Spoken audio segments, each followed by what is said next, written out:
Hello, everyone, and welcome to another episode of Outside of the Box with a familiar face helping me preview Battlebots champions, Hmm. Aidan from Boltergeist. Excited Hi. to have you back on the show. Yeah, it's great to be back. A lot's happened since I was last here. Like, you're doing amazingly. I'm so proud of you.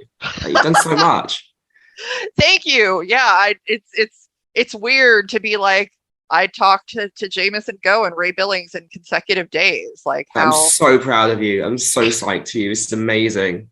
Like, um, yeah, so yeah. really exciting stuff going on and really exciting stuff coming up. We finally Yeah. get new BattleBots content, and I know that you, Aidan, as Mm. both a builder and a fan, Yeah. are really excited to see what happens. Yeah. It's going to be spicy.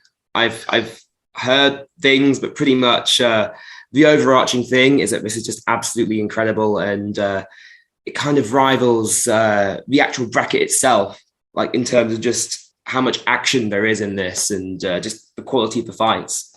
It's going to be amazing to actually get to watch it now. Yeah, let's Yeah. say it's safe to say that both of us may know some things that we're not going to Yes. talk about on the show because not everybody knows the thing. So Yeah. we'll leave that part out. Um, Yeah. what I want to talk about first is just talking about some of the teams, without knowing for sure who all is going to be in all of the brackets, but just, theorizing, okay, Yeah. these are some teams that could make some interesting things happen Yeah. in the brackets. So the first one on my list to talk about is Mad Catter, um, Yes. who had a really interesting 2-2 season. I mean, Mm. their only losses were to Sawblaze and Black Dragon, which I mean, those are both really great robots. So to say Yeah. like those are your losses, like that's still a really good season. Yeah, exactly. And the Black Dragon loss was pretty much just down to this tiny little error. Their self-righter arm, it just went down a little bit too much and lifted their front wheels up just enough to take some of their control. And the fight ended up, for them, kind of marred by that, just enough that Black Dragon was able to kind of get those control and aggression points to, inch out a win over them. But imagine what would happen if that arm didn't lift their front wheels up. Like the whole season could have been completely different. Like they're incredible. These past two seasons, it's just been amazing watching those guys. Yeah, I mean, Martin Mason, I like, cause I know over the time Mm. since Mad Catter debuted, has put a lot of work into that robot to improve Yeah. it. I think it just gets better and better, and so Mm. it just, I think that they could really be a force in the Oh, tournament. definitely, definitely. I can't even think of one of the bosses that they even have a particularly bad time against. I would love to see them in the Tombstone bracket because I want to see that match happen again. Just because they're going to have a better idea of what to do against Tombstone now. They're not going to try anything cute this time. I think if they were to face Tombstone, um, and yeah, they're pretty much about, besides maybe Endgame, the closest thing we've got to Bite Force at the moment. And yeah, if that one thing didn't happen with Black Dragon, like they could have taken the nut, in my opinion. Um, so yeah, it's Yeah, been exciting to see what they do. yeah, it will be. Mm, Going to a very different type of robot. Another yeah. one that I think could be interesting is Defender, Oh who yeah. was also 2-2, Mm, um, lost to Riba and Hydra. So again, like losing to yeah. two teams that are very good. I think that Mm, they're interesting because Defender is more of a control bot. They don't yeah. have some crazy spinner or flipper or something like that. But I Mm, mean, Bite Force back in the day is an example of how a control bot can be really effective, especially with such a yeah. good Exactly. driver. Yeah. Like they're very interesting robot because I haven't really seen a control bot like that. Especially in the heavyweight class. So I imagine that it would have taken quite a bit of getting used to just kind of feeling out what the strategy is of them. And those losses aren't really losses they should be ashamed of at all. They're top tier bots. So the dust kind of what's the phrase I'm looking for? Just kind of tripping over my words already. But the kind of the dust off them now, and the cobwebs all swept out. Everything kind of worked out as far as their strategy goes, and feeling the robot out. They're in a much better position now, I think. It's really interesting to see how they do next season as well, because we need more control bots. I think with the upper deck as well, if they could utilize that a bit more, I can see them being a lot more dominant in their matches.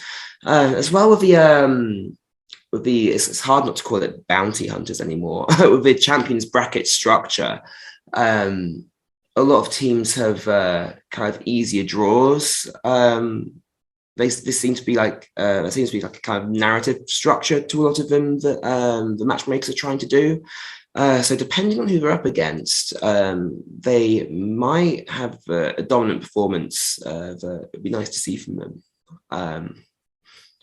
Because the one match that they won quite handily was against Retrograde, which was another control bot that wasn't functioning properly. So it's really nice to see an optimal performance from Defender, because they deserve it. They're a very exciting robot. I'd like to see more of them. Yes, so that is for sure. Then the next robot on my list would be Hypershock, who yes. I'm sure that they would love to have that match back against P1. I don't know that too many people expected that to happen. Oh, no. not anything against P1, but I mean, like, Hypershock has been around forever, and Will Bales is a great driver.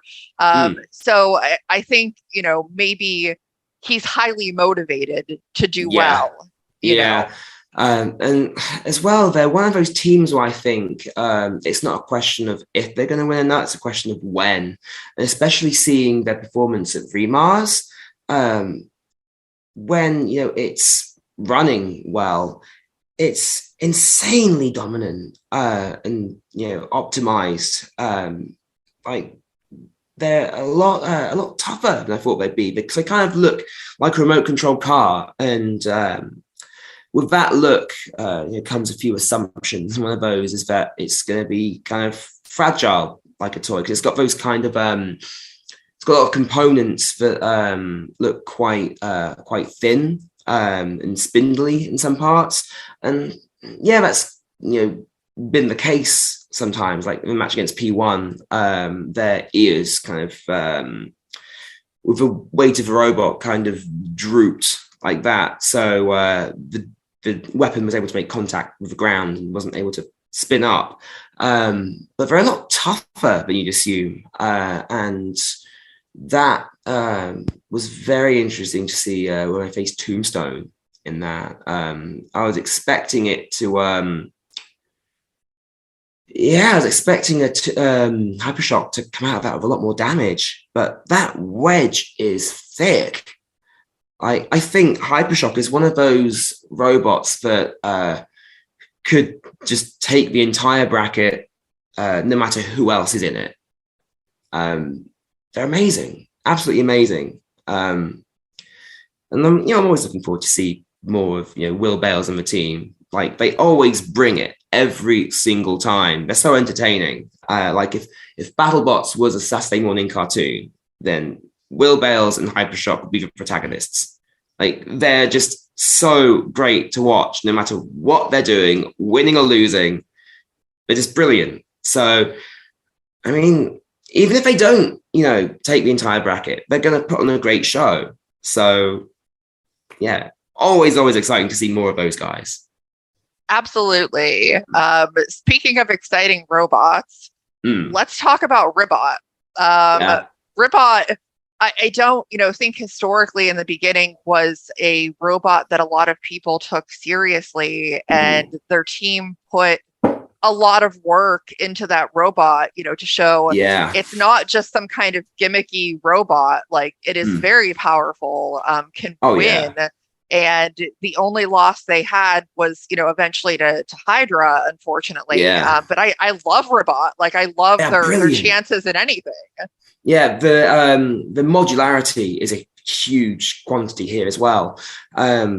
Because you don't really know which Ribot you're going to be facing until you're in the arena. Yeah, they're very tricky with it apparently as well. Like they'll swap modules around, and you just won't know what's happening until you're there. So on top of them being able to change their strategy for every fight, their opponent is going to be trying to figure out what strategy they're going to be going up against. And every team these days has got completely different configurations depending on their opponents. And as we saw this past season with Cobalt against Fusion, if you try to plan for everything at once, it's probably not going to go particularly well. So Ribot are going to be incredibly difficult to prepare for most teams, and I could see them going really far in the bracket. They're one of those teams like Hypershock where you can see them taking any bracket that they're in. They're a lot stronger than I think a lot of people give them credit for, and these past 2 seasons they've got incredibly far. Even in their first season, if I remember correctly, they beat Endgame, didn't they? I don't remember off the top of my head, but I wouldn't be surprised. Because, I mean, they can be that good as long as they're operating the way that they want to be. Yeah, like it's crazy. Just at the start, seeing silly Frogbot looking pretty much underneath it like it's a box on wheels with a disc on the front. It's just crazy how dominant and entertaining that is. They're brilliant. I love that robot. So yeah, it's going to be really cool to see them again. But if Hypershock and Ribot are in the same bracket, though, that would be crazy. That would be spicy. Yes, definitely. Because last season, I noticed that like in every bracket there were like maybe like 2 robots that you could tell straight away would be the dominant robot in that bracket. But from what I've seen, that isn't the case now. But in any bracket that they're both in, they would change it to like one of last year's brackets straight away. Yeah. So the next robot that I want to talk about is a team that I recently interviewed, which would be Glitch, who had an undefeated season, because they weren't able to participate in the tournament. But like, they definitely had their issues, and I think that they recognize that. But I think that, that undefeated season, that's not a fluke by any means. Yeah. It's still a very well put together robot. And I think that, if everything's working right for them, they can do quite a lot. Well, definitely. I was gutted for them when that happened. I just wanted to see more of it as well.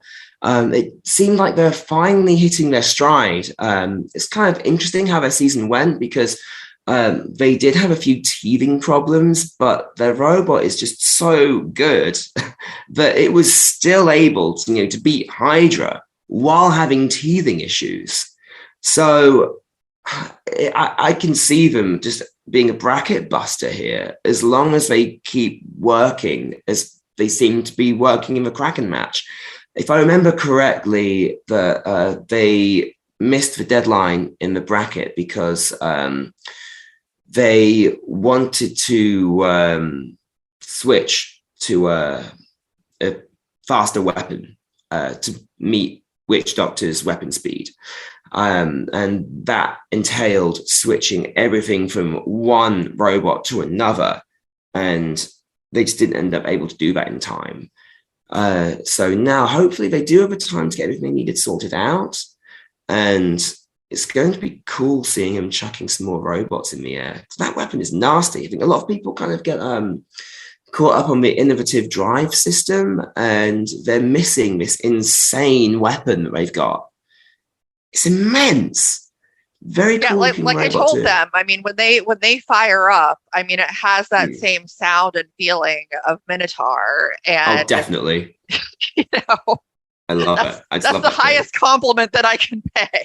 Yeah. One of the reasons we built a vertical spinner for a beetle weights is because we wanted to have that sound for our music. We wanted to record it and then pitch it up and down as a synthesizer.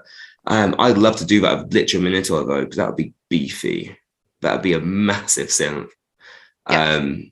But yeah, you can always tell that a spinner means business when you can hear it from outside the venue. And apparently Glitch and Minotaur do that. It's going to be very cool, seeing more of those guys.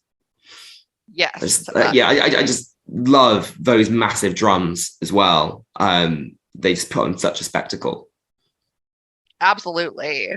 The next robot that I want to talk about is Uppercut, who was 3-1. Ended up losing to Riptide, and for that, I mean, why I kind of put them on the list is the way that they went down. They're also one of those teams that I feel like really just wants to go back out there and do what they intended to do in the tournament. Yeah, that was a very interesting loss. It looked like they were smuggling something naughty into the arena. But yeah, it's almost surprising to see them lose that handily, because they are just one of those like one and done, one shot robots. That weapon is just insane. So it's kind of matchup dependent because they're quite unstable. So as long as you've got a robot that's quite nimble, that can stay out of the way of that weapon and exploit Uppercut's instability, then I can see, them being taken down. But, if they can keep that weapon just pointed in the right direction, they're just going to smash face. That's just what they do. Yes, that is absolutely what they do. And like, Alex Satori is great. He's a great driver, and that I really want to see what Uppercut can do if they're in this tournament. One thing I kind of love about that team as well is that you get a lot of those like owners that look like their pets situations with robots, where the team captain and the robot are just so closely linked, like in their personalities and their demeanors and how they come across. But I can't think of a robot and team captain with a greater disparity between them than Alex and Uppercut. Like, he's just so softly spoken and unassuming and sweet, and then there's Uppercut, which just punts robots' faces in and just chucks them halfway across the arena. Like, it's brilliant. Makes for really good TV as well.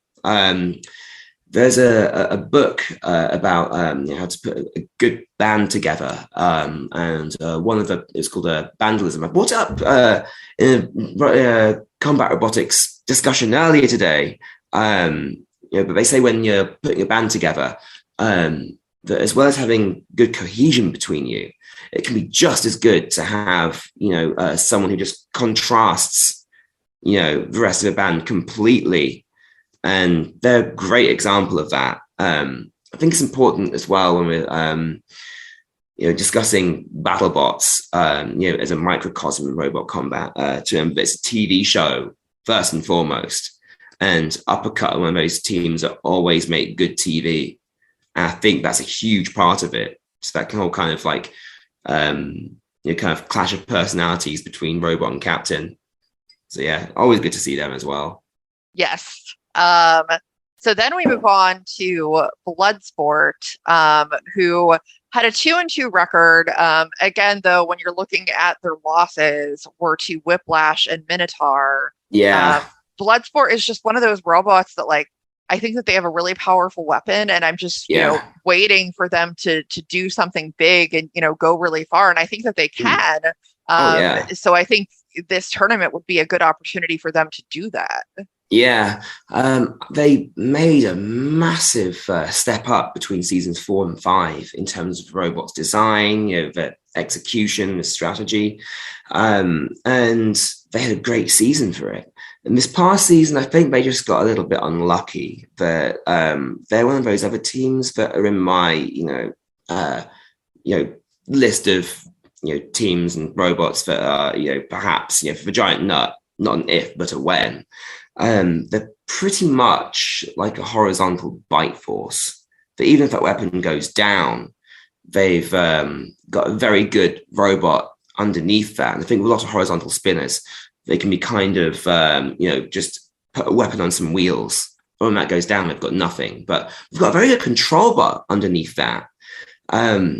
So I think this year they just got unlucky. And it's going to be interesting to see what they do in Champions, because they can be a very, very dominant bot. And they've had one hell of a strength of schedule these past 2 years as well.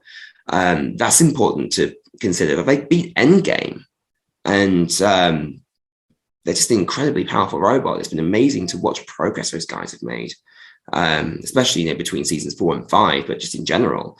They're brilliant team, very well-oiled machine, and a lot more versatile than I think a lot of people give them credit for. But yeah. Absolutely. And speaking of dominant teams who will win a giant nut, I really think that we need to talk about Sawblaze. Yes. Sawblaze 5-2 record. They lost to Endgame, eventually ended up losing to Witch Doctor. But I mean, aside from those matches, they were just incredibly dominant last season. And I really thought from the beginning, I'm like, this is Jameson's year. Yeah, every year I thought that since like season 4. It's because he's just such an incredible driver. He's very analytical, very calculating, and he kind of I noticed it was kind of funny that he kind of the one thing you remembered from one of the matches, I can't remember which one it was, but it was a tiny minor driving error. He's just so meticulous, and it's just so cool seeing a robot that unique. I mean, obviously there's more hammer saws now, being so dominant, and they're definitely like the number one, like not if, when in terms of winning a nut, and they could probably take the entire thing, in this entire tournament. They're just brilliant. Very, very powerful weapon, and a lot of robots just aren't prepared for an overhead weapon, especially one, like Sawblaze, where it's not just a hammer, it's a spinner on top of that. Especially seeing them in matches like against like Minotaur, like just tearing chunks into them. But against Witch Doctor this past season, I mean, they lost quite decisively, but they've beaten Witch Doctor before. So, especially in the Witch Doctor bracket, I would love to see, another addition to that rivalry, that saga, because it could just go any way each time. But yeah, every single year this is going to be Sawblaze's year. Like, it's just such an incredibly tuned in robot with such a brilliant driver and team behind it. This, as a team captain, they're like one of the like top teams I do not want to face, just because like they are just that good. Like, no one's going to outdrive Jameson. Like, it's just impossible. Like, if you're in the conversation of like who's the best driver in Battlebots, a lot of people say Matt Vasquez or Daniel Freitas, and he's just beaten them very decisively. It's just incredible. I think against Endgame, that was just a freak accident. That's if we were to like plot a graph of Sawblaze's performance, that's an outlier. We can ignore that. They're one of those robots that could take the vault this year. that's amazing. It's hard to think of a robot that would beat them, like even like 50% of the time. It's going to take something going wrong for them in a match for them to lose, and that's what it always seems to take. But yeah, like I'd put them like in the elite top level, like top 5, top 3. Just incredible. I can't believe they haven't won a nut yet. As well, one of those teams where it's like, how? Yeah. Like I think the 3 robots that are, in that column for me, Sawblaze, Witch Doctor, and Rotator. Like they're just so good, like upper echelon of combat robotics. Like for me, they always put on such a good show as well. Absolutely. And then let's talk about an up and comer. Although rookie team, but not really, because Aaron Hill's been doing things with Tantrum for years. But last year he had Blip, which was 5-1, undefeated in the regular season, and the only loss was to Hydra in the tournament, which was the big epic battle of flippers that they unfortunately didn't win. But I mean, Blip is just incredible. Yeah, Jinx. But just the engineering of that thing is incredible. Like Aaron is such a creative genius that he kind of makes combat robotics an art form, but he's not putting out art bots. These are very dominant machines, and every single time I go back and watch that video that the Blip team put out of how they built that flywheel flipper and how it all works, I'm just stunned every single time. It's just such a brilliant machine and piece of art, but to see that translate into performance in the arena is just incredible. I really hope we get to see more of them in this tournament, because it's just insane just how good that team is. And that, Tantrum won the nut this year. I don't think anybody would have had them down to win it. But if you go back and watch them, even like from, the very beginning of, this iteration of Tantrum, from like season 4 of the Puncher, it always just performed so well. And I think I first kind of clued onto this when I saw them competing in China. What was the name they called Tantrum then? Something like boxing champion or something like that. And it was very dominant there. They've kind of got this formula down where they've got a very defensively, well-equipped robot, very dense, very thick armor, very well mounted. And a weapon that solves the issue of, okay, like someone rams their face into your weapon, what can you do? They just kind of keep it, back and ready to fire whenever. And Blip's kind of an extension of that. The flywheel is always ready to do another flip. And it's not going to run out of them as long as they've got battery power. It's very interesting as well to see kind of like 2 different variations of that list of criteria that they seem to have for their robots. Like a weapon that's always active at any given moment, very defensive, very adaptable. But very, very, very impressive. It'd be cool to see to see Blip get a nut.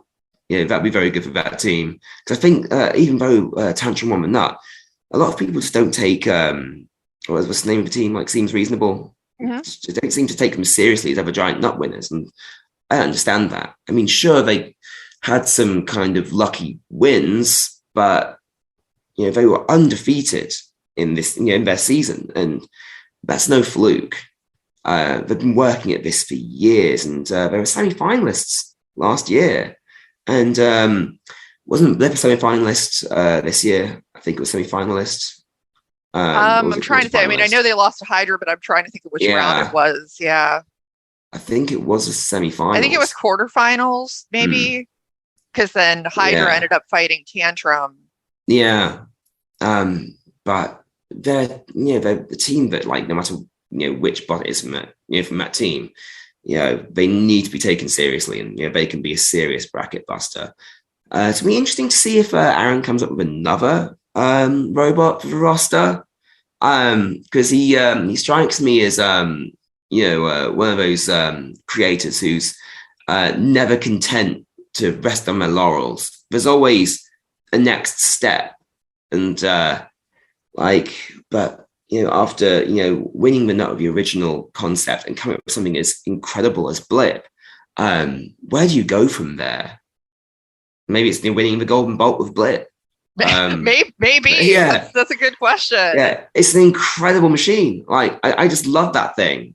And I love flippers in general, but they're just brilliant. I love them. So cute as well. I like cute robots. That was when we were designing a robot that was top of Natasha's list of features a robot must have. It's got to have a face. It's got to be a Pokemon. It's got to be a Pokemon. Exactly. Yeah. Also, why aren't there any toys of Tantrum and Blip yet?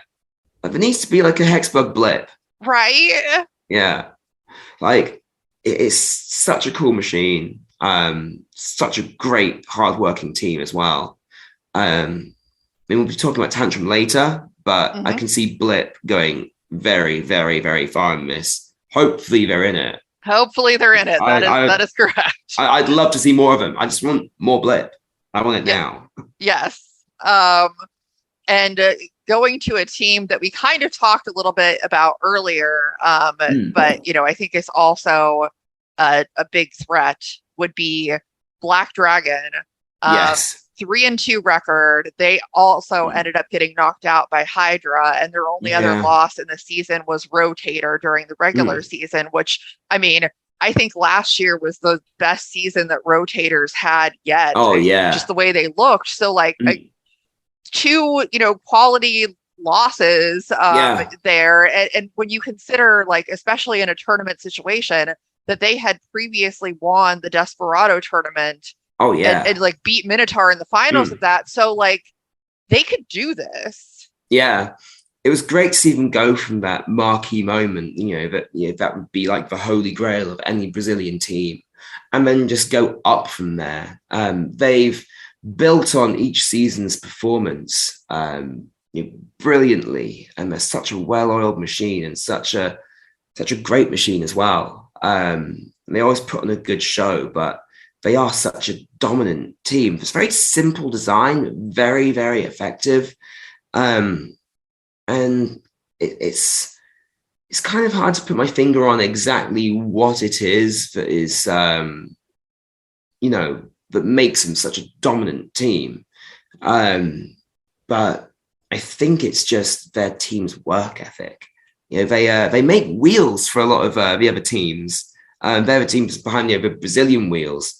They're very tough, very, hard wearing. The entire bot's like that. I think, now that I'm thinking about it, they're kind of similar in philosophy to Tantrum in that it's very, very well armored, very dense, very versatile. If a weapon goes down, they're still a good control bot. They've got their strategy down, and they didn't, adapt particularly well to Hydra, but they're still an incredibly dominant robot and dominant team. So yeah, they're another one of those bracket buster teams where I could see them, going to the what's the name of the tournament at the end? It's Sin City something. Slugfest. Thank you. Yeah. But yeah, I can see them, any bracket they're in, having a fairly, incident-free path to that bracket. Very, very powerful robot. And they're one of those other teams I can see them, with a nut in their future, as long as they don't have a freak accident matchup like with Hydra. Well, and I think with the Hydra match for them, because they're a very aggressive team, and unfortunately with Hydra, you can't be aggressive. You have to be extremely patient because you don't want to get yourself anywhere near that flipper. And they just kind of kept going for it. And so, it's just a matter of learning that patience, which exactly. Like speaking of Brazilians, Daniel Freitas, like he's extremely good at that. He's really good at being patient and knowing when to wait to like get that aggression out. So and talking about resilience as well, like they can be on fire for an entire match and keep going. But with Hydra, very, very hard bot to kind of adapt your strategy against, because they will just sit there in the middle of the arena and let you come to them. There's nothing really that Black Dragon could have done about that, because they kind of needed to get to Hydra's side to do anything to it. So that's a very unfortunate draw for them. But they're like an absolute brick. They're just so hard to take down. But they're one of those robots as well that we know they can take one of these quick succession bracket style tournaments, because they won with Desperado in their first season, and that takes a lot of doing. There's not much prepare time between matches, quite a lot of time in that format. And it's because their team is just so they're a well-oiled machine, and they're good at maintaining their robot, adapting it to different matches. They know their machine inside and out.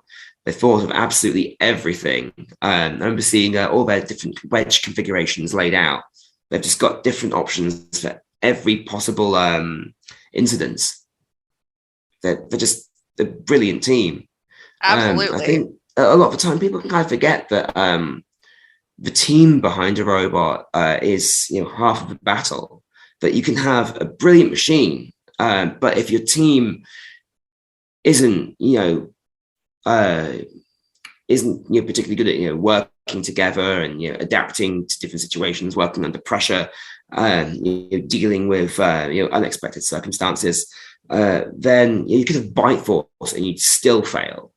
But Black Dragon, a brilliant team with a very, very simple but effective machine. I really like Black Dragon. It's very cool to see a robot like that be so successful, because it's so simple. But I think today, if they were to like apply for the first time, then Battlebots might turn around and say it's a bit of a boring silhouette. You need to give us more than that. But they always put on such a good show because they perform so well, and the team is so animated, and they've got such personality. Always great to watch. But looking forward to seeing more of them. Yeah, definitely. And another team that I'd like to see more of, which was a really surprise team last year, was Riptide. Riptide, lost to Defender and Sawblaze again, like really quality teams to lose nothing to be ashamed of there. Yeah. Right. But they beat Huge and Uppercut. Yeah. Decisively as well. They thrashed Uppercut. That's amazing. I know that their team captain rubs some people up the wrong way because he's so animated and so excited, and gets into the moment. But if you were in your first season and you just beaten Huge and then you just beaten Uppercut, like when you go absolutely nuts. But their robot is just insane. It's a great concept. You're taking something that works as a beetle weight and just scaling it up. They're just brilliant. And seeing them thrash Shatter as well. Because I remember hearing that when Shatter were preparing for that match, that one of the producers came over to him and he said, what do you think of your matchup? Because they thought they'd really like it. And, Shatter said, well, we don't like it. We're very concerned. Like, and then it's obvious to see why. They completely thrashed them. It's one of those robots that's just like a massive weapon, just put on some wheels and driven brilliantly, and it's so effective. I'm really hoping we get to see more of them because they always bring it. They're always full send all the time. The robot and the team, they just they don't have a speed controller. They just have a contactor. It's on or off, all the way or all the way off. And they put on a brilliant show. And it's sad the controversy kind of when around that team, on like Reddit and all that, because it's unfortunate because they had a brilliant, unbeatable first season. That was just incredible. Probably the strongest rookie that we've had for a very long time.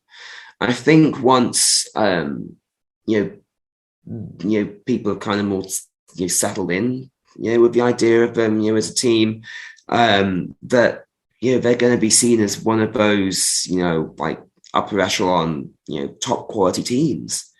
It was just incredible watching him this year. Just brilliant, absolutely brilliant. Very, very good TV, those matches as well. Because sometimes you get like a dominant match, and it's just one and done. Not particularly entertaining. They're thinking, what was that? Like Endgame versus Soul Blades, unfortunately, or like what was the one where everyone seemed miffed about it? Icewave versus Fusion, where it's kind of a bit of a non-event. Even against Huge, where it was like one and done, it was just so shocking to see, and that was brilliant.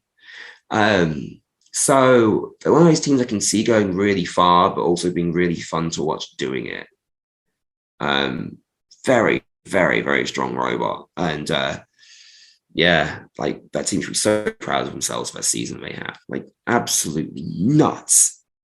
Absolutely. And before we kind of go into the next segment, the last robot that I want to talk about, it's really a matter of, would they have stuck around to do it is Minotaur. And a really, big reason obviously for that is that their final match, losing to Witch Doctor in the way that they did, you either shut down and just want to go home at that point, or it kind of fuels you to want to do more until win some matches. So if they did end up doing the tournament, I mean, I would imagine they would be pretty close to unstoppable at that point. It's kind of hard to figure out what they do, because on top of that decision, making them very emotional. There's also all the underlying circumstances that Daniel was dealing with, and emotions are running high because of that. But if they can kind of put what happened at previous match behind them and kind of get into the headspace to want to do more matches, they could take this entire thing. They're just such a brilliant team, brilliant robot. Always put on a good show. I think a lot of the teams in this, it's different this time around, because there are teams like Witch Doctor who were in the event, but they went really far in the bracket. Witch Doctor's a runner-up, and then there's Tantrum, who's in the champions, the Slugfest bracket itself, and they were the champion. So even though they're around till sort of the late stages of a tournament, they could still participate. And what was that I was saying? That wasn't the tangent I was on. Is that these brackets are usually teams that get knocked out quite early. With other teams that were knocked out quite early, Minotaur could take any of them. That is such a powerful robot and a brilliant driver. Like Daniel is he's so in tune with his robot. There's a way I just we were talking about this the other day, and I described it a particular way. It's like in horse riding, some people say that like someone is like at one with their horse, like they just become like a unit. And Daniel's like that with Minotaur. And when I'm teaching people how to drive a robot, because a lot of people are coming from like video games where the controls kind of adapt to where your character's facing. So you've always got your bearings, but with a robot, it's forward is always in relation to like the front of your robot. left is always your robots left. I always tell people, like, kind of imagine that you're seeing through your robot's eyes. Like, just put, yourself like in the robot itself. And Daniel, like, he does that and then just becomes the robot. He's just so in tune with it. And he's such a good driver that he's able to control a robot on one wheel through the gyroscopic precession of his weapon.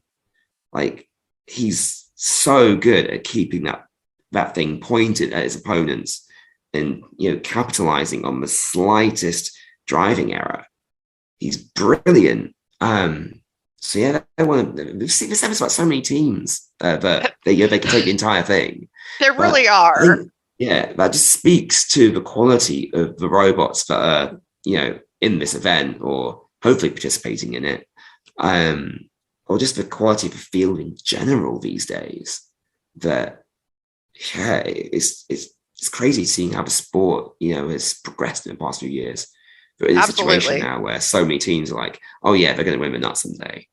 But Minotaur, like, they've been like that since the beginning. Like, since, like, before they were even in Battlebots, like, they were one of the, top teams. Like, they literally wrote the book on combat robotics. Like, if anyone's getting into the sport and wants to get into it, like, Riba put out, they've got this huge book about, how to design and build a combat robot, but they've put the entire thing out online for free. So, if you want to get into the sport, these guys literally wrote a book on it, and there's no better authority in the entire sport than these guys. But if Minotaur are in this, it's pretty much theirs. But they're one of those robots where I really do not want to face them. Like, like number one, like, I do not want to face Minotaur. Absolutely. So next, I want to talk about a few of the matches that seem to be confirmed based on the photos on the Battlebots website. So, we don't know the result, but at least it seems to be suggesting specific competitors against each other and kind of theorize how those matches might have gone.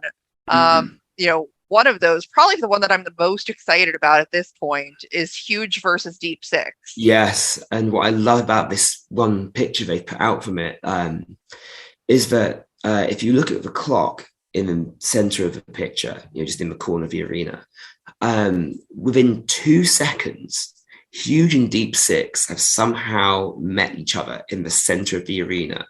And looking at how those two robots handle, driving, that's, how on earth did that happen? Like, they're not the most nimble robots, to say the least, and they've met in the arena within 2 seconds. So already, we know, looking at previous performance this season, that Deep Six have got their driving gremlins under control.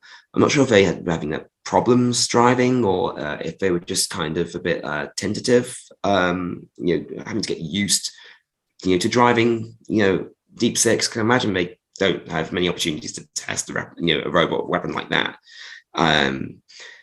But looks like they've got things tuned in, but I can't think of a better matchup for Deep Six than Huge.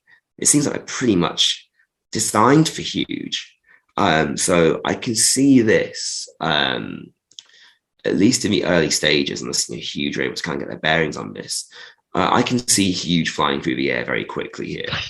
But I just want to see Deep Six, have a good dominant performance. Because they seem like tailor-made, making really good TV. But, so far you've had a great dominant performance against Pain Train.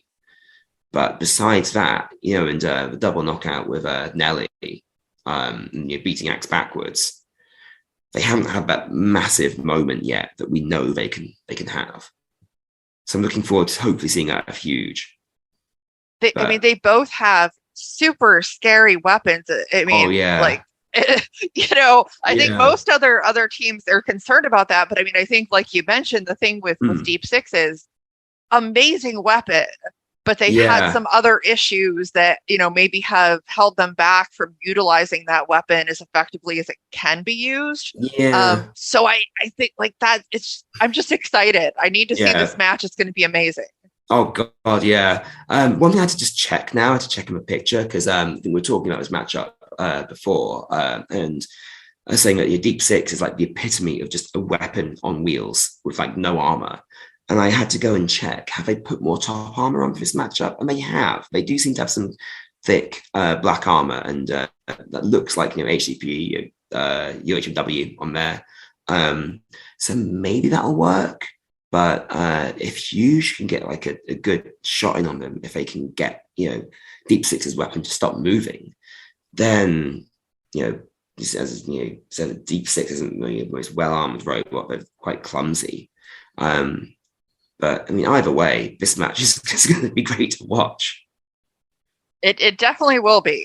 And speaking of robots with scary weapons, the next match is Icewave versus Freeshipping.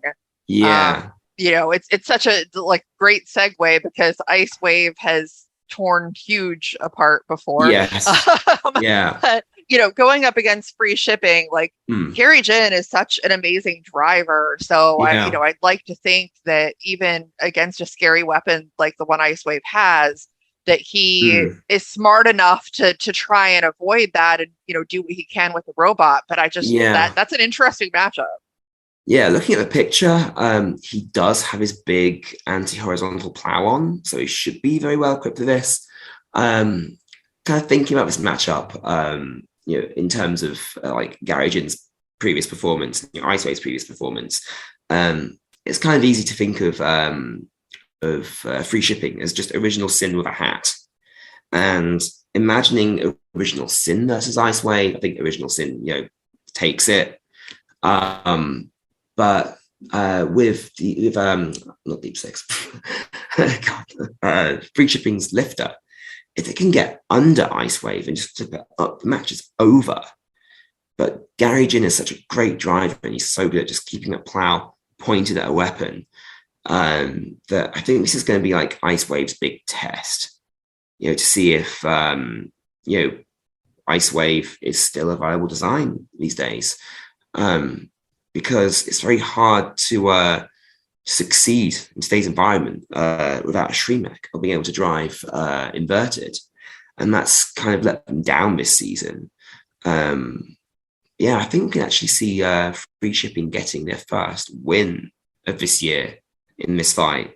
But unless, Icewave can snipe, Freeshipping's wheels with Gary Jin driving the thing, I can't really see that happening unless something freaky happens.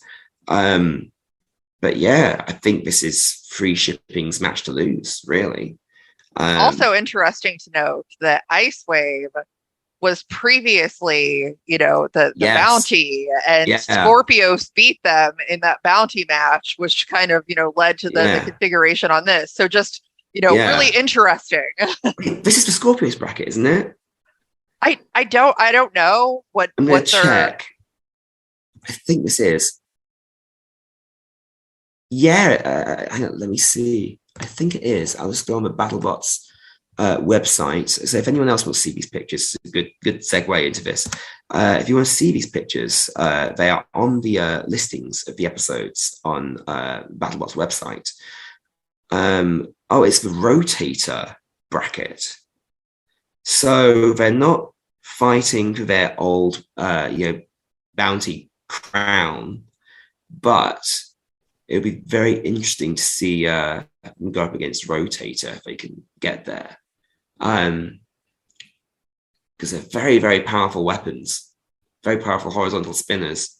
That I know a lot of people they want to see the Beyblade, full body spinners in a fight. Although Gigabyte versus Captain Shredderator didn't go particularly well, for the audience. But horizontal versus horizontal is always spicy. But it's just unfortunate that they've got this matchup, so early in the bracket. I'm just excited to see Gary hopefully win this. That would be awesome for him. That would be really awesome. Yeah, because Freeshipping, they don't have the best, win-loss ratio, but they always put on a great show. Love them, absolutely love them. I think they're one of Natasha's favorite robots as well, if I remember correctly. And yeah, when I got my 3D printer, like the first request I got from anyone was to print someone a little figure of Gary Jin. Like everybody loves him and loves Freeshipping. I think it's just because they are so great to watch. Like one of the first, one of my little folder of first matches to show to someone. He's like, okay, what's this robot combat thing? What's Battlebots? Is Freeshipping versus Duck versus Mecha Rampage. Because they put on such a great show every single time. It's nice to see a team, who don't win all the time, just not caring about it and just saying, right, we're going to go put on the best possible show, whatever the result. Like Blacksmith versus Freeshipping from the first episode this season. Like that is, in terms of spectacle, it's exactly what you want from BattleBots. It's like loads of fire, loads of action, loads of fun, and yeah, hopefully this match is going to bring it. But also, just a thought: could Freeshipping possibly do anything about the gas tank in Icewave? Could we be seeing a big explosion again? Everyone loves explosions. Everybody loves explosions, of course. Yeah, that's become a staple of BattleBots these days, is the explosions. And I think the matchmakers deliberately, kind of line things up to hopefully get explosions. But yeah, that'd be fun. I'd like that a lot. So yeah. Yeah, and then the next one that is known is Kraken versus Blade. Yes. Which could be really interesting. I mean, like I always like to say, I think Blade is the shape of Blade is very it fits really well in Kraken's mouth if Kraken can get a hold of it. Yeah, I can bring up a picture now. Try and get a handle on what's going on in it. But yeah, they are like a perfect little sandwich size for Kraken. But I'm trying to get a good look at it. I've been trying to get a good look at this all day, preparing for this. It's hard to see if Kraken have got that anti-horizontal configuration. Because if they do, I can imagine this match going very well for them. But I really want to see Blade get the kind of performance that I know that they can put on. They just got so unlucky this season. Such a beautiful robot. But yeah, if they can get a really big hit on Kraken's side, that they could probably win. And I just want to see them win. I just want to see them get some semblance of luck this year, because it's such an impressive machine. I love Kraken as well. I'd be happy either way, whoever wins here. But I just want to see Blade just smash some faces. It's pretty much like what happened if Tombstone and Hypershock had a baby, and that seems tailor-made to just put on a brilliant performance. But the stars just haven't aligned to them yet, and we saw little glimpses of that in their match against Dragon Slayer. But they need to get a picture over a good opponent like Kraken, a robot that's really resilient and hard to knock out. If they can do that, I could see them being, a robot to take seriously. But it's just sad seeing a robot that is just so cool looking and just so beautiful, almost being relegated to just a kinetic art piece. I really, really want to see some big hits out of this. And if I'm recalling correctly, in the trailer or beginning montage of the season, the first episode, there was a little glimpse of this match. There's a little clip, and I think it shows Kraken being punted halfway across the arena by Blade. I may be misremembering this. hell, I may have dreamt it, but I think it happened.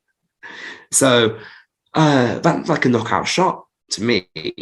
But yeah, I just want to see Blade doing like, what I know it can do. It's very similar actually to if you look at the shape of its wedge, it's kind of similar to Boltergeist. That's because Natasha's original sketch of what she wanted Boltergeist to be was pretty much like Blade. It was a horizontal spinner with a butt wedge. But yeah, it was, wasn't it? Yeah. She's just there. She nodded. She's got something in her mouth. But yeah.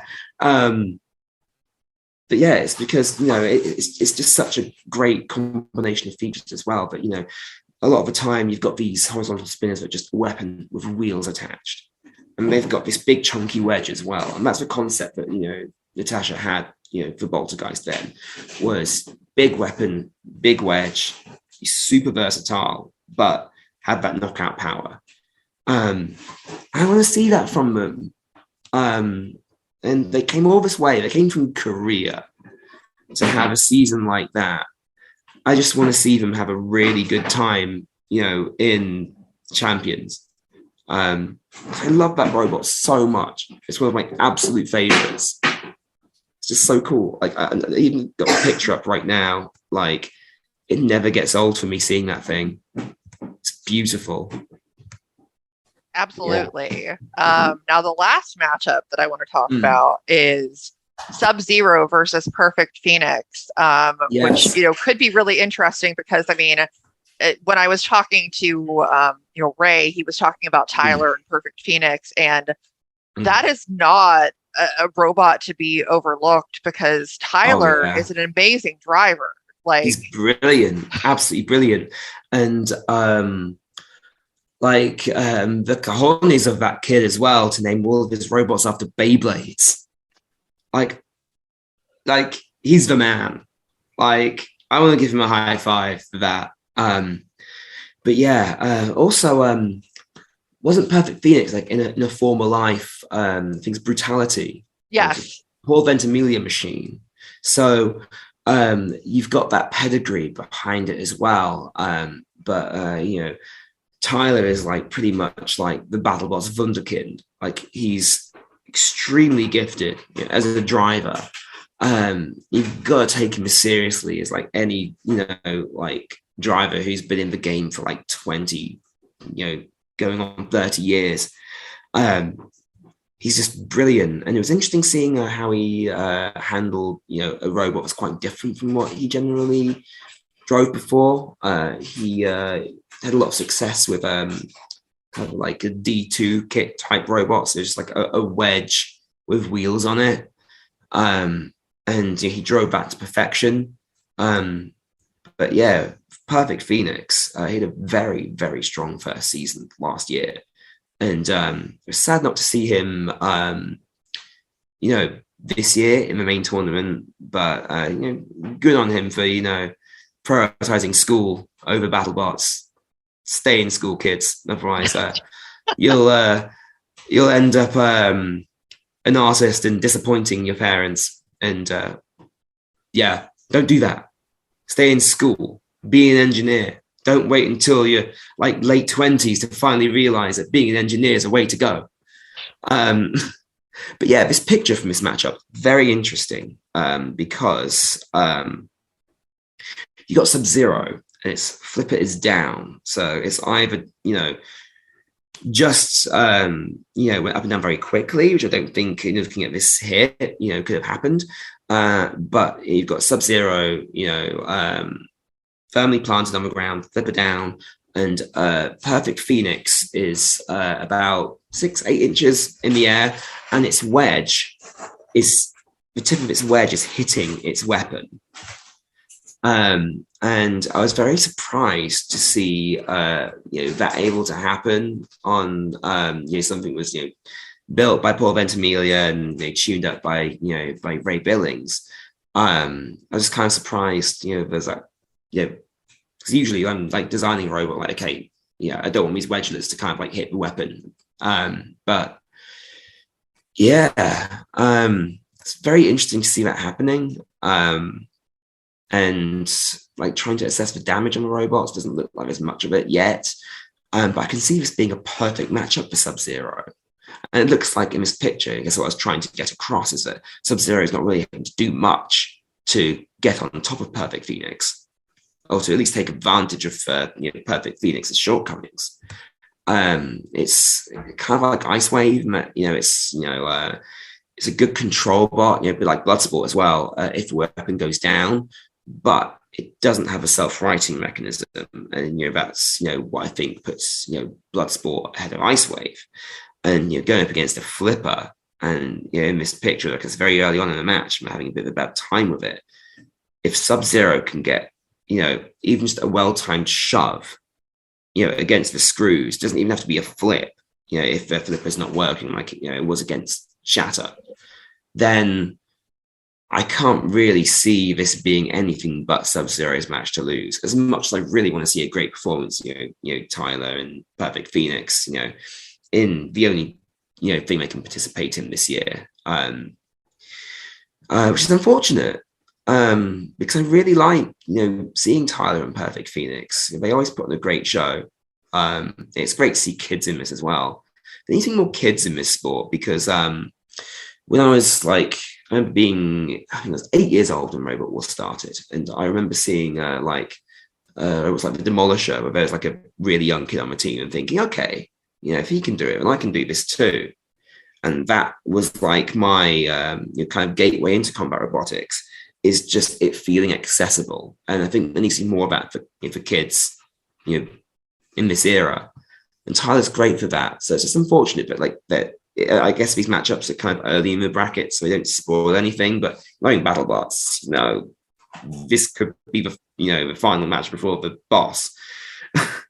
But it's just unfortunate, to see that it looks like they've just given him a really iffy matchup so early on, and I'm not going to get to see much of him.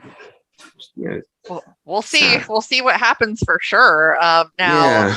Now that we've talked about that, let's talk about the bosses. Yes. I think really one of the most interesting things for me about this is that of the 5 bosses where there's actually like a bracket to get to them, 4 of them won the bounty in the previous bounty hunters and beat that boss to get there. The only one that won their bracket last time is Witch Doctor. Yeah. So that is really interesting for me. But let's kind of talk about those robots. The first one that's going to be the first episode that comes out is the Gigabyte bracket. Yeah. And last season, prior to leading up to this, they had won the Son of Waiachi bounty, which is what led them to get brilliant to this fashion as well. That was a brilliant match. Yeah. And last year during the season, they were 2-2. They beat Captain Shredderator and Smee and lost to Uppercut, and then the eventual winner of the tournament, Tantrum. What do you think about Gigabyte? Very close match against Tantrum. And I think that's very important to consider as well. That for a full body spinner, which especially in this arena with the short corners and the upper deck, it's very risky design to take into that kind of arena, and they were still incredibly dominant and still very effective. And that says a lot about the robot and the team. That they're very resilient with that kind of robot. They can take a 3-minute long slugfest against the eventual champion. And I think they really proved that last year in Bounty Hunters as well. That they're a very good, consistent team. They know their machine inside out. They're good at getting it tuned in for every single match, so it works perfectly. So they're going into this, in the final fight against a robot that's had to, fight, more fights in quick succession before that match. And they haven't had to do that. And they are a champion of doing these matches in quick succession and still being well prepared for it. So it's going to be interesting to see if they can be beaten in this.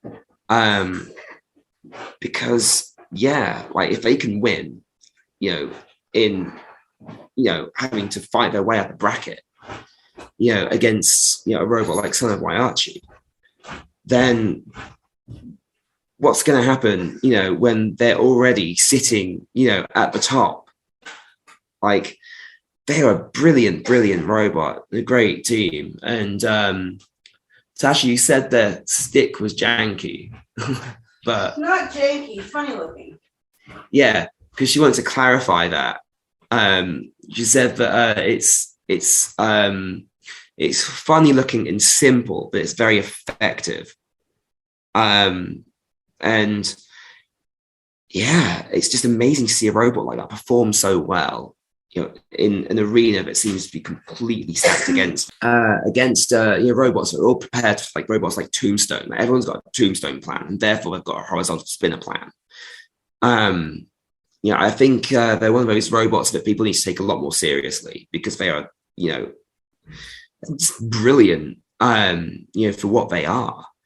I'm trying to think of who's in this bracket as well. I'm not going to say who it is. But so I was gonna in the wise words of the titular protagonist of the beloved Styx novelty single, Mr. Roboto, forget what you know. I'm gonna forget what I know and just assume this is a blank bracket against a randomized bracket. I could see Gigabyte keeping it. I'm not going to say anything else, but in a generalized field, I can see, Gigabyte, keeping the bounty badge. Brilliant robot. Had a great season. Yeah, absolutely brilliant season. Very interested to see more of them. It's been cool to see more of the. They had that attachment. As well, that seems to be a great solution to the ground game. It's always a problem with full body spinners is they can't participate in the ground game.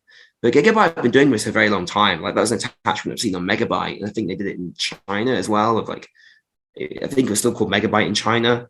But it's interesting to see it in BattleBots now that they're playing the ground game, and if they can keep it on in a match, I know it's designed to come off, but if they can keep it on, then again, it's a generalized, unknown field. I think they can. I think they can take it. I think they would be in the thing. We'll talk about what actually happens later on. Later. So there's that bracket. The next one is actually like really interesting, because Lockjaw is the next bracket, and they won the Beta Bounty, which got them into this position. But last season was very rough for them. They lost to Copperhead, Hypershock, and Blip, and had an 0-3 season. What do you do with that? They had one hell of a strength of schedule this past season. Lockjaw. I think part of it is very unfortunate matchmaking. And they did put up a very good fight, especially against Blip. Hypershock as well was a brilliant, slugfest of a match. Very entertaining.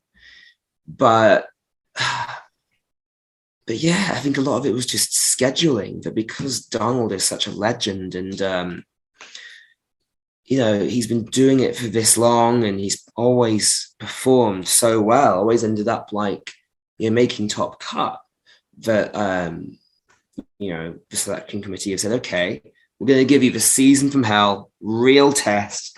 Let's see if you can handle it. And it went the way it did. And I don't think that's any indictment of Lockjaw. That, personally, when I'm assessing their chances here, I'm setting this last season aside as just like a freak accident and like a train wreck of coincidences, and judging them on their past performance, especially last year's bounty bracket. Very versatile. very good at playing the control game if their weapon goes down. That's one of like when I'm assessing robots, that's one of my main metrics that I use. But yeah, so they're very good at playing a control game when a weapon goes down, and that's very important, I think, to consider when you're designing a robot. That you need to be able to fight those full 3 minutes if you have to, because if your weapon goes down, you've got nothing, then it's your opponent's fight to lose if they're playing that game. So Lockjaw's very good at that, but I think the biggest downfall is that they tend to go on fire quite a lot. And that's because I think Donald, he pushes his components a bit hard. There's kind of like there are different ways you can build your robot. And I think one thing that a lot of people do is I think it's got a lot to do with how the batteries work and how components are rated. What's been like the capacity of one cell? I could get a battery out, but that's in the workshop, and I don't want to go in the workshop right now. So like a 1S, that's just the single cell is it's something like 3.7 volts, something like that, if I remember correctly. 3.7 volts. So you've got components that are rated like 24 volts, 48 volts, 36 volts. But when each cell is like 3.7 volts, when you're putting those cells together in a battery, it's not going to perfectly line up with like 24 volts or like 36 volts. It's going to be like 22 point something or like 25, 26 point something. So do you overvolt it to get a bit more performance out of it, or do you undervolt it, to kind of not take the risk? I usually kind of err on the side of caution, kind of like undervolting it a little bit. And I've never had a component fail on me, because of that.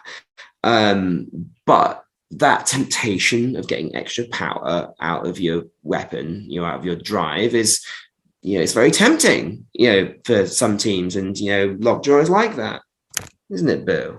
You want to come on with that? I think she wants to come on with that. Come on. But that's that hasn't really gone in Donald's favor a lot of the time. That he ends up with fires and component failures, and it's just one of the trade-offs you make when you're making these choices. It'd be nice to see what would happen if with a more kind of cautious approach to Lockjaw, because if they can get that reliability under control, like they'd be a formidable machine.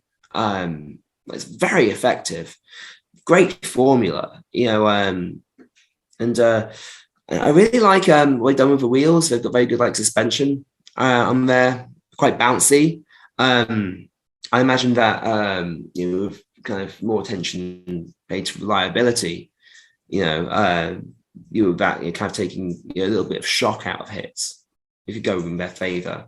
But with Lockjaw as it is now, I'm kind of concerned that with the season they've had, I'd love to see them win and perform well. But I don't know.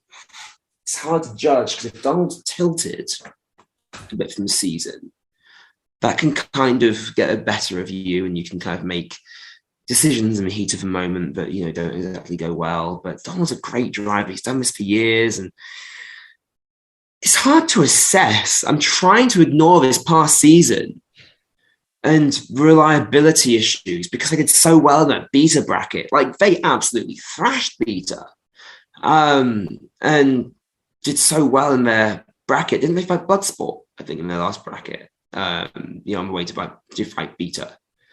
But yeah, any other year, I'd say they win handily.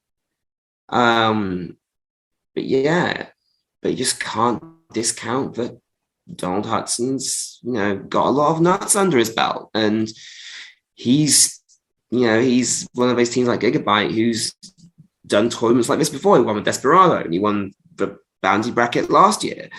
And this time, he's not, one of those teams who's good at fighting their way up a bracket, with fights in quick succession. He's against someone who's had to do that, and he's just been sitting pretty this entire time. So that puts him in an advantageous position. This one's a lot harder for me to assess. I would like to see Lockjaw win. Like, my heart says Lockjaw wins. My head doesn't know what's going on with this one. Yeah.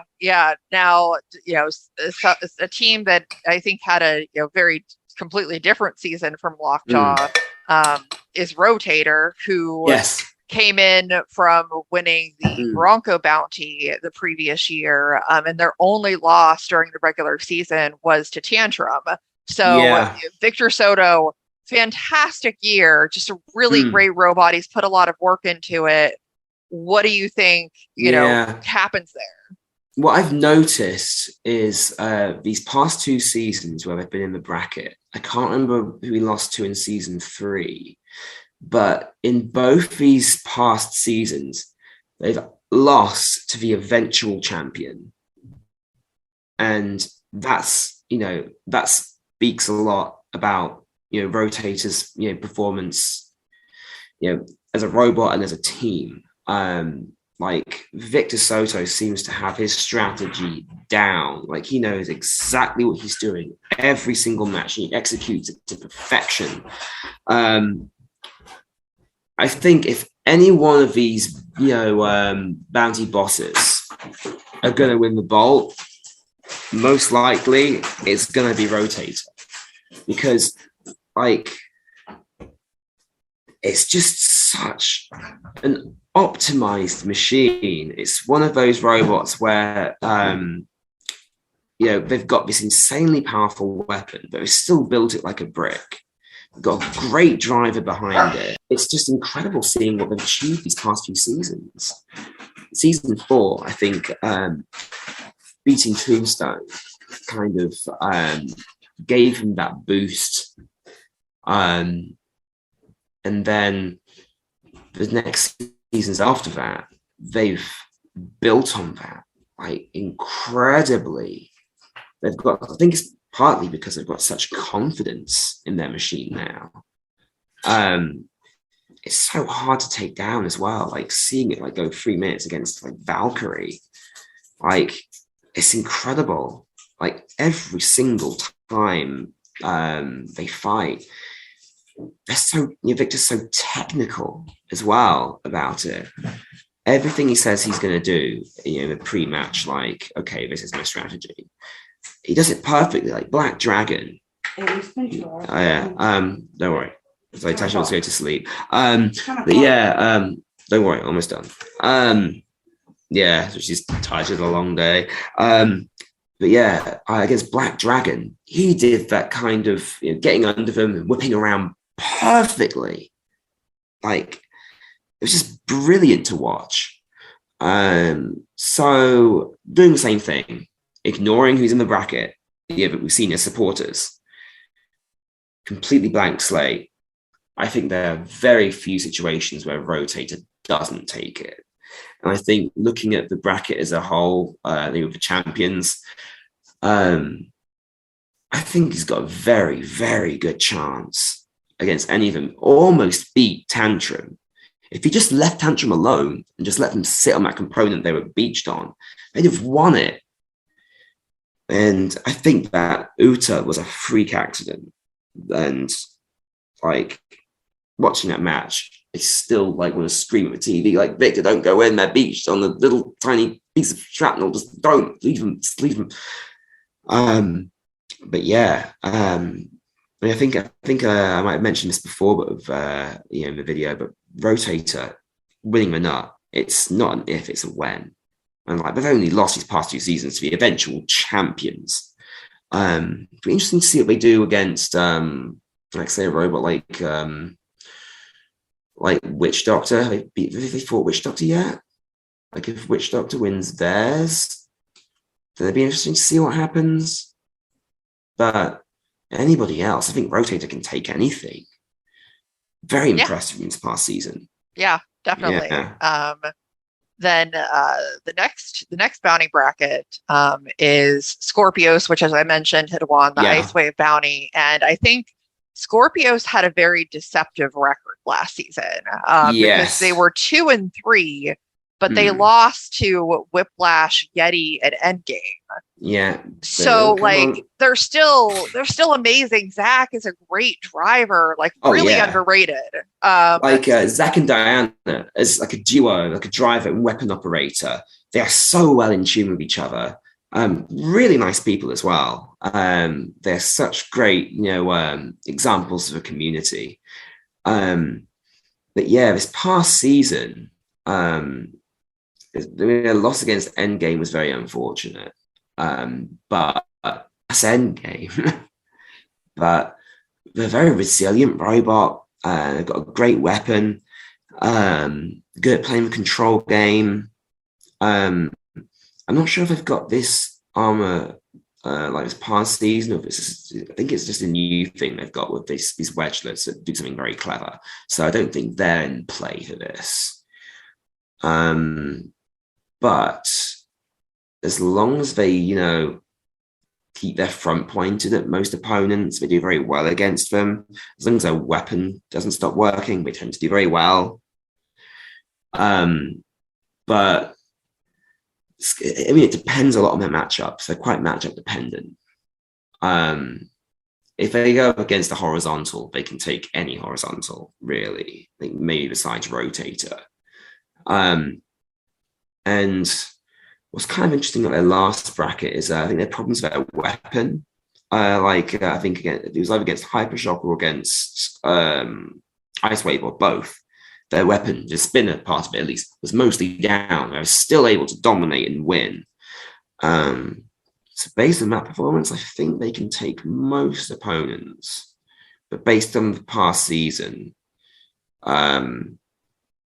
it's hard to assess. They're a very hard team to assess because you underestimate them and they just pull a blinder just out of nowhere.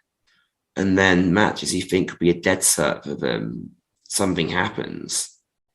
It's very tough to assess. But yeah, most situations I think they can take it. We'll see. Then they're a top tier team. Oh yeah, for sure. The last bounty, I mean, I would say probably in most people's minds, the one people feel very certain of because they're the only team that came back and they won their last bounty situation. They were up against Sub-Zero and ended up keeping that. Coming into this 6-2 record. Lost to Endgame, lost to Tantrum. So, the last two, the champion last year and the champion before that. So two of the nut winners that are in this, you have to figure that they, they're really heavily favored, but at the same time, this happened, right after the tournament and they're coming from true. A big emotional swing of things that happened to them in that tournament. So you never know how that's going to play into it. So this advantage I've been talking about, being able to sit pretty while, the other teams are fighting up, that doesn't apply here. That's very important. This must have been an absolute nightmare turnaround for them. But they beat Sawblade so decisively. And they've had such a great few seasons, even the runner-up curse in season 5. They still put on a brilliant performance, even when their weapon, snapped. But I think there are very few circumstances where Witch Doctor doesn't, win their fight, to go up into the bracket. What I would like to see is Glitch in the bracket. I want to see Glitch fight Witch Doctor. We are owed that match. I'm so annoyed about that. I really wanted to see that. All the bracket, the first, the top 32 matchups. That's the one I really wanted to see more than anything else. So I'd love to see that. Glitch might be able to take them, but Witch Doctor, so dominant this year. So good. And I think that when they put the two discs like together in the middle, rather than having them like a disc set up, like two teeth kind of like that, against Sawblaze, they were hitting a lot harder. And if they use that setup in their match here, I think there are very few robots that can take a hit like that. And Mike is a great driver. He's amazing. I mean, he may not like have the intensity of someone like Daniel Freitas, but he's very methodical, very calculating, very adaptive. And, it says a lot that a robot that isn't playing the ground game can get to the finals twice and win a bounty bracket fight so decisively against Sub-Zero. Like, that was a massacre. They're one of the teams that I think could win, this whole thing. Like, for me, in terms of like all of the like bounty bosses and whatever, like the robots, I think out of those that can, take the title for me, like Rotator and Witch Doctor are like the ones I'm like keeping my eye on the most. Maybe Endgame. But yeah, such a great, combination of driver and robot. Like, it's just insane they haven't won a nut yet. How have they not won a nut yet? Like, they got incredibly unlucky this year. Like, with I think it was a front panel kind of caved in and caught the wheel. And that kind of took their control most of the match because they're having to like semi-crab walk the rest of it. That was so unfortunate. I think they could have beaten Tantrum if that didn't happen. But it did happen. And yeah, but like there's no doubt in my mind that Witch Doctor are taking their like bounty fight in this one. Like, such a great robot. One of the other like I think they're like one of the robots that people want Boltergeist to fight the most, but like they're one of the like teams I want to fight for the sake of making good TV. But I'd like to take my robot home in a crate and not a bin bag. So I kind of want it to happen, kind of don't. But we'll let the matchmakers decide. But yep. Yeah, definitely. Wow. And then, like the last question, talking about the nut winners, because they're in a kind of a different setup because they're not in a bracket or a bounty. It kind of seems like it's going to go into this whole thing at the end with those that win their brackets. But of those three that are in there, Tombstone, Endgame, and Tantrum, all three of them had very different seasons last year. Obviously, Tantrum won.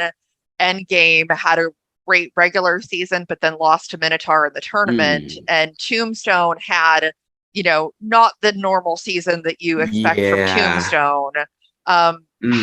Between all three of them, who do you think has the best chance? I think a lot of people would automatically assume Tantrum, but they also just had a 7-0 record, season. Do they come into that too confident and, maybe that's a good point. It doesn't go their way. That's a really good point. I mean, they are a very versatile, adaptive robot, and they've got a great team behind them. They're a very well-oiled machine. Tantrum's basically optimized for robot combat, and that is why it's won the Giant Nut now. That's why I was semi-finalists last year. They just won this season. They're semi-finalists in the last season, and that's not a fluke. They pretty much got this sport down to a science.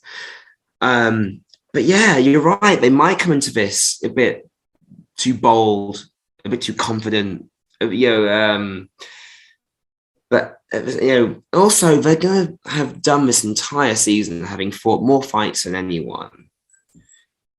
Are they going to be, tired? Are they going to have enough resources to put into it?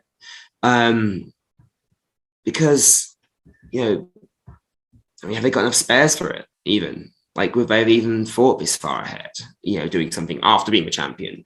But on paper, all other things, ignored, or no other factors influencing it, it looks very good for them. But I think Endgame is the one that I'm watching the most. The match against Minotaur, it's an all-time great match, but like Endgame could have won the title again if they didn't lose that match. It's another one of those, brilliantly optimized robots with a great team behind it. It's very versatile. But Tombstone is definitely the outlier here.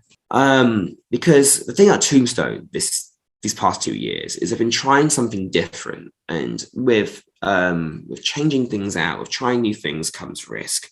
And as much as I love Tombstone, I've even got the little toy, the remote control toy of Tombstone. I love Tombstone. I love Ray, and this is nothing against them, but those changes haven't worked out the way I think they wanted them to. And it's going to be interesting to see what Tombstone do this next season. It's sad to say, but considering all the other bosses, all the other robots that have come up, the other known participants, like Hypershocks in one of the brackets, because they've said they're appearing in this. There's a list somewhere of teams that the public know are participating. You can see that even if a non-supporter, it's somewhere. I couldn't find it before this, but if I find it, I'll put it in a comment. But considering the field they're up against, I can't see Tombstone winning this, and it's going to take them doing something very interesting next season to kind of get back to a former glory, whether it's going back to basics, simplifying things, thinking, okay, what worked in the past, what's everyone else doing now, in terms of defenses, because now everyone's got a Tombstone plan. So how do we go back to basics and get around everyone's Tombstone plan? That's very hard to figure out. But I just don't want to say that, Tombstone's in its twilight years, its best years are behind it, because that's a depressing thought that, an absolute juggernaut of a sport like Tombstone, is never going to win that again. But isolated, this tournament, I don't see Tombstone making it particularly far, because we've got possible robots like Witch Doctor, Scorpios, who is pretty much designed to beat them. Lockjaw, I can see Tombstone taking Lockjaw.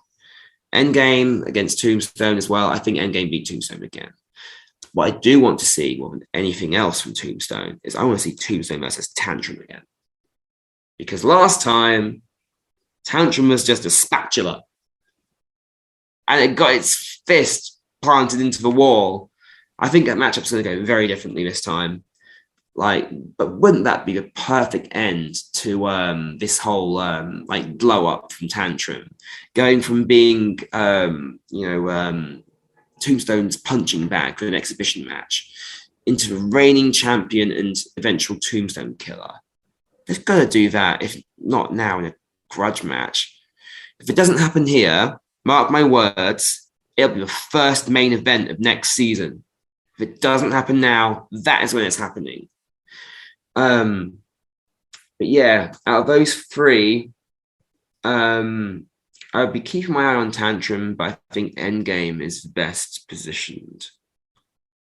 But I could just be spitballing here. I'm just some guy. I don't know how his teams are feeling at that stage in filming. The thing that I keep in the back of my mind and thinking about this with Tantrum is filming is 2 weeks. And so you've got 2 weeks of filming, just non-stop work to keep your robot kept up. Then the tournament, which is very intense. You've got matches in quick succession. You've got other things like this event and grudge matches peppered about, but still very intense work schedule. They've got to be knackered at this stage. And yeah, it's hard to ignore that as a factor here. But yeah, so I'm going to lock it in. Endgame, Tantrum, Tombstone. So yeah, we shall see. I'm eagerly anticipating this. I think by the time this episode actually drops and you're watching it, it's going to be, very close to when things start, and we'll kind of start to see how it plays out. But I'm very excited and just eagerly anticipating. Yeah, I got one more thing that I want to say as well, is that we know we're participating, and in my opinion, the one robot I think we've really got to watch in this bracket is Hypershock, because I honestly think with this tournament format, with Hypershock totally dialed in, we're going to see a completely different side of them. That I mean, I may have predicted this completely wrong, but I think out of all the robots in the entire field, that even with them starting at the very bottom, they're going to be incredible, absolutely incredible in this. I'm so psyched to this. I'm more excited for this than I was for the main tournament. And it was so unfortunate that this past season ended with so much controversy and so much toxicity. I think that this and the tournament, after it, the Sin City Slugfest, I got the name right. Finally. It's going to be a much better, bookend to this tournament, this whole series, this whole season. And it's going to leave a much better taste in people's mouths. Absolutely. Cannot wait. We'll get it all wrapped up here. Everybody, let Tasha get to bed. Make sure that you like, subscribe, all that good stuff. And next time that we're on the show, probably going to have more new stuff to talk about. Yeah, it'd be great seeing you again soon. And hopefully it's going to be with us in the season.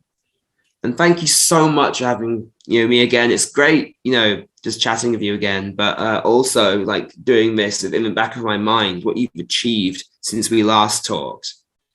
Like I'm so proud of you. Both of us are so proud of you. So yeah, congratulations on all of this, and thank you to everyone who's watching for supporting the channel and supporting someone I really believe in. Much appreciated. Thank you, Aidan. Yeah, no problem. So catch you soon.